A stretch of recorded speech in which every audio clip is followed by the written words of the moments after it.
Hello, আসসালামু আলাইকুম। আশা করি আপনারা সবাই ভালো আছেন। সো আজকে আমি একটা ভিডিও ক্রিয়েট করব। সেটা হচ্ছে আমি আজকে একটা স্পেশাল কাইন্ড অফ থিং রান্না করব। সেটা হচ্ছে বিয়েবাড়ির রোজ। আমাদের সবার মাঝখানে বিয়ে আছে।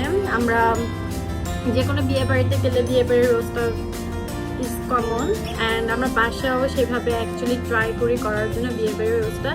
সো আশা করি আমার রেসিপিটা ফলো করলে আপনারা এক্সাক্ট বিয়েবাড়ির রোস্টের টেস্টটা পাবেন। আর হচ্ছে আমি এই রেসিপিটা আমার শাশুড়ি থেকে পেয়েছি। সো আজকে আমি ভাবলাম আপনাদের সবার সাথে আমার এই রেসিপিটা শেয়ার করি। ধৈর্য ধরে পুরো ভিডিওটা দেখবেন এবং দেখে লাইক কমেন্ট করে আমাকে জানাবেন কেমন হয়েছে, এবং অবশ্যই বাসায় ট্রাই করবেন। বাসায় ট্রাই না করলে আপনারা বুঝতে পারবেন না যে আসলে কি ফ্লেভারটা কি একেবারে বিয়েবাড়ির মতো হয় কিনা। বাট আমি কিছু সিম্পল ইনগ্রিডিয়েন্টস দিয়ে বিয়েবাড়ির রোস্টটা ক্রিয়েট করবো, যাতে করে হাতের কাছে সব কিছু দিয়ে আপনি বিয়েবাড়ির রোস্টটা তৈরি করতে পারেন। সো কথা আর না বাড়িয়ে চলুন রান্নায় চলে যাওয়া যায়। প্রথমে আমি চিকেনকে তেল, লবণ এবং মরিচ দিয়ে ম্যারিনেট করে রেখেছি। দেন আমি একটা প্যান দিয়ে চুলায় তেল দিয়ে তেলটা হালকা গরম হওয়ার জন্য ওয়েট করতেছি। এরপর আমি প্যানে একটা একটা করে চিকেন থঙের সাহায্যে আমি দিয়ে দেব অ্যান্ড ওয়েট করব আনটিল লাইট গোল্ডেন টাইপের একটা কালার আসা পর্যন্ত। আমার মূলত টার্গেট হচ্ছে চিকেনটা ভিতরে জুসি হবে, বাট উপরে হার্ড একটা রেডিশ একটা গোল্ডেন একটা কালার আসবে।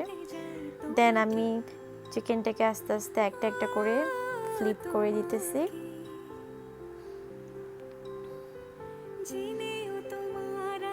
চিকেনটাকে আমি মিডিয়াম টু হাই আঁচের মাঝখানেই ভাজা করতেছি। আমি চুলার আঁচ টোটো করে রেখেছি, যেহেতু তেল অনেক ছিটাচ্ছে আমি অয়েল স্প্লিটার দিয়ে দিয়েছি।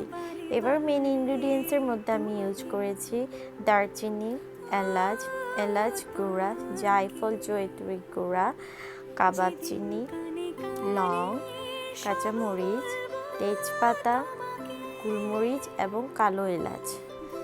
এখানে আমার কাছে যেহেতু দই ছিল না, আমি দইয়ের সাথে হালকা ভিনেগার ইউজ করে বাটার মিল্ক ক্রিয়েট করে নিয়েছি। আপনারা চাইলে এটাও ইউজ করতে পারেন, আবার দইও ইউজ করতে পারেন। দেন আমি আবার চিকেনগুলোকে চেক করতে চলে গেলাম। চিকেনগুলোতে অলরেডি রেড একটা ভাব চলে আসছে। দেন আমি একটা ঝাঁঝরিয়ে নিয়ে নিলাম, যাতে করে চিকেনের এক্সেস পানি যেটা আছে ওটা যাতে বের হয়ে যায়।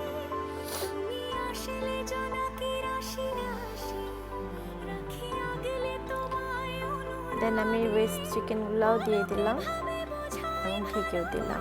তারপর আমি ওই বাটার মিল্কটাতে আদা, রসুন, জিরা, ধনিয়া, গরম মশলা আর বাকি যতগুলো ইনগ্রিডিয়েন্টস আপনাদেরকে দেখিয়েছিলাম, আর একটু তেল আর একটু পাপরিকা দিয়ে মিশ্রণটা তৈরি করে নিলাম। দেন আমি একটা বাটিতে 2 চামচ পরিমাণ কিশমিশ গরম করে নিলাম, আমি ব্লেন্ড করব তা। এরপর আমি প্যানের মধ্যে তেল দিয়ে পেঁয়াজ দিয়ে দিলাম। পেঁয়াজটাকে আমি ভাজবো আনটিল লাইট গোল্ডেন কালার না আসা পর্যন্ত। ভাজতে ভাজতে পেঁয়াজটা যখন গোল্ডেন কালার হবে, আমি ওই মিশ্রণটা এবং কিশমিশের পেস্ট সহ দিয়ে দিব একসাথে। দেন আমি মশলাটা ভাজতে থাকবো যতক্ষণ পর্যন্ত এর পানি শুকিয়ে না যায়। পানি শুকানোর পর আমি মশলাটার মাঝখানে চিকেন দিয়ে দিলাম এবং আমি নাড়াচাড়া করে দিতেছি ভালো করে, এপিট ওপিট করে একদম ভালোভাবে নাড়াচাড়া করে দিতে হবে, যাতে করে মশলাগুলো প্রত্যেকটা চিকেনের গায়ে লেগে যায়।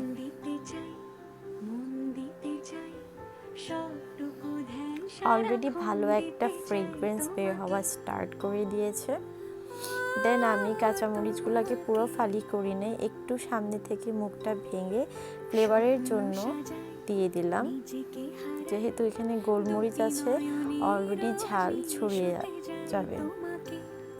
দেন আমি মশলাতে একটু অল্প পরিমাণ পানি দিলাম, পানি দিয়ে আমি একটু ছেঁকে দিলাম ডেকচিটার চারপাশে। আমি চুলার আঁচটা মিডিয়াম টু লোতে নিয়ে আসলাম। দেন আমি ঢাকনা দিয়ে দিলাম, আমি ওয়েট করব মশলাটার পানি শুকানো পর্যন্ত। ফিরে এসে দেখলাম মশলাটার পানি অলরেডি চিকেনের গা গা হয়ে গিয়েছে। দেন আমি ওখানে একটু ফ্লেভারের জন্য, শাহি ফ্লেভারের জন্য ঘি অ্যাড করলাম। এটা অপশনাল, আপনারা চাইলে অ্যাড করতে পারেন আর অথবা নাও করতে পারেন। দেন ঘি দেওয়ার পর আমি ঢেকে আরও 10 মিনিট রান্না করে মুরগিটাকে মাখা মাখা করে নিলাম। বাস তৈরি হয়ে গেল আমার বিয়েবাড়ির শাহী রোস্ট। এই রোস্টটা অনেক অনেক ফ্লেভারফুল, খেতে অনেক দারুণ পোলাওর সাথে। আমার বাসায় তো এটা অনেক প্রিয়। আজকে আমার রেসিপি ছিল চিকেন রোস্ট, পোলাও, গরুর মাংস আর সালাদ। যেহেতু আমার বন্ধের দিন, আমি একটু বাসায় ভালো কিছু রান্না করার ট্রাই করি। তো আপনারা দেখলেন তো কিভাবে হাতের কাছের জিনিসপত্র দিয়ে আমি সহজে রোস্টটা তৈরি করে নিয়েছি। যদি আপনাদের কাছে আমার রেসিপিটা ভালো লেগে থাকে, প্লিজ দয়া করে লাইক করবেন এবং কমেন্ট করে জানাবেন। রেসিপিটা অবশ্যই ট্রাই করবেন এবং সাবস্ক্রাইব করতে ভুলবেন না আমার চ্যানেলটি। Thank you so much guys, by.